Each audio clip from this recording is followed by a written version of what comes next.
Every problem we currently face is caused by modernity.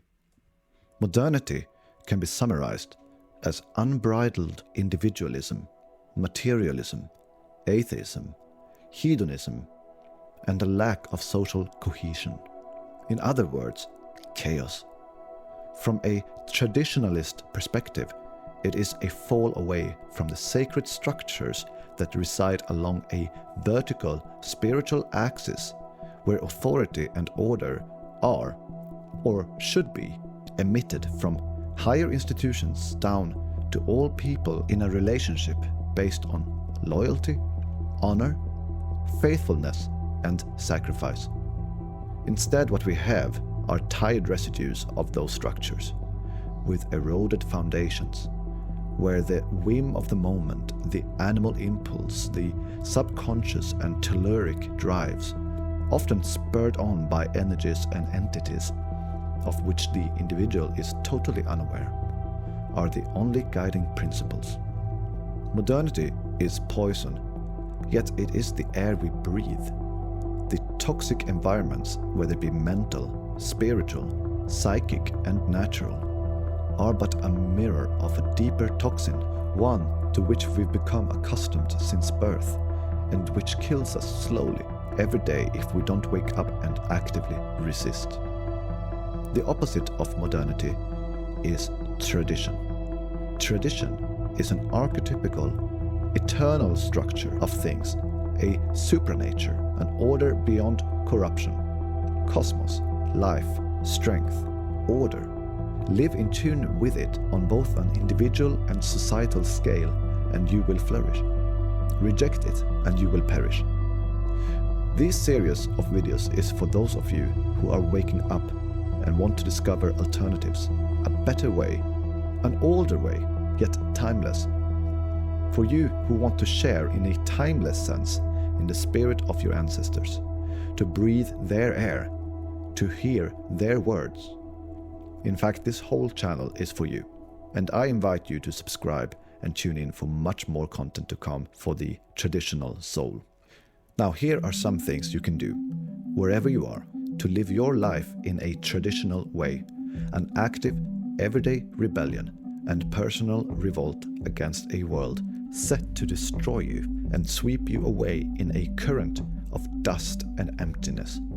Some of these points will seem quite mundane, perhaps even silly or irrelevant.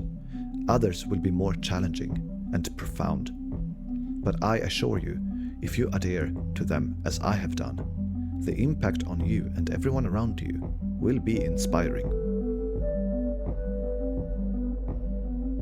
Point number 1. Read books. The West needs to relearn what we have forgotten, as our heads have been filled with non-stop slop served from TV stations, streaming services, and social media.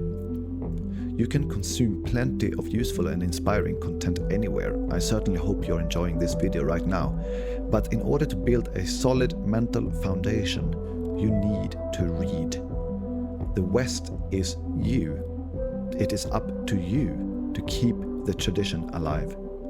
You carry civilization on your shoulders, and it's time to grasp the torch from the hands of your forefathers. Luckily, though the oral traditions may have been drowned out by the noise of radio and TV, always obsessed with the latest events, their voices still speak to us through books. Don't take this luxury for granted. Who knows when subversive powers will want to censor or edit the books that you need to read the most? There's no time to lose. Start now. There are plenty of essential books and Western canon lists to get you started. Follow your nose and your interests. If you can't read in the normal sense, audiobooks are an easily available format. On my Kindle I have hundreds of books, but I strongly advise getting physical copies of the ones that become especially important to you. Make sure you read books published before 1945 every now and then.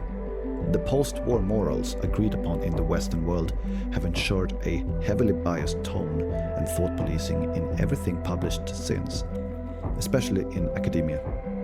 I always find that anything published before this new era feels like a fresh breath of air. If you feel like diving deeper into traditionalism, I have plenty of recommendations for another video. But start with the master, Julius Evola. Most things written before 45 on any topic that you're interested in are simply written with more vigor, clarity, and intellectual honesty.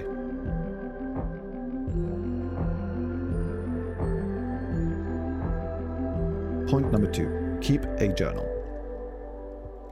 Thoughts come and go like gusts of wind, yet what substance do any of them have if they are not caught mid-air and made real through contemplation and elaboration? To write is to learn to think, and to organize thinking into a current of reflections and ideas. If you want a good idea of how far we have fallen in elegance, grace, intellect, and eloquence, there is perhaps no better way than to read old letters and diary entries from 100 years ago and beyond. Even relatively simple writings such as, let's say, a love letter from a soldier in World War I to a loved one, carry weight, thought, and care far beyond anything that we see in modern culture. Not to mention more aristocratic writing and poetry. Or one of my personal passions, folk poetry and traditional music. So as you write, you will gain power and influence through your use of language. You will expand your vocabulary. You will strengthen your mind. It's an excellent way to connect yourself with the traditional man, an awakening process to your culture, by joining your person to your language and heritage through continuing a practice that should never end. Keep a journal with you at most times. Write what comes to mind, important events, dreams, ideas, and so on. And why not write a letter to a good friend or family member? As you do, express yourself with thought and care, rarely seen these days of quick chats and emojis. Point number 3, write in cursive. This will not be for everyone, no doubt, so take it as a bonus point, if anything. A while back, I decided to start writing in cursive after reading old theosophical letters that I was studying at the time. I simply grew jealous of the style and beauty with which it was once so normal and mundane to express oneself. I can't travel back in time and partake in a more decent culture firsthand, but I can choose how I do things right here and now. I have become more and more resolved that everything I find ugly, plain, and mechanical in the modern world, I simply will not take part in. It is my choice to make, cost what it may, and I have made it. And so, among a variety of other things that changed at the time, and many more to come, I set out to practice proper handwriting. Now, it looked terrible at first, as expected, but at this point I'm very happy with it. And the effect on my own writing is clear. Beautiful letters inspire me to write beautiful things, or rather, to express myself properly. It will also be a personal dedication to beauty in a world that grows uglier by the day. Beauty will save the world, wrote Dostoevsky, and I believe this to be true. Anything done with care will awaken yourself and others around you to reality. Just as in a world of horrendous squares of glass and steel, ancient temples and towering cathedrals stand quietly and teach us what humanity is capable of when in touch with higher nature. To bring us back to soulful beauty will be their purpose, no matter what teachings once echoed inside their majestic halls. On top of that, writing in cursive also helps to boost mental activity by connecting different areas of the brain, so that's a bonus. I plan for this to be an ongoing series, so if you like what you've seen and would like to see more, please subscribe and press the notification icon. And I will see you soon again. Until then, farewell.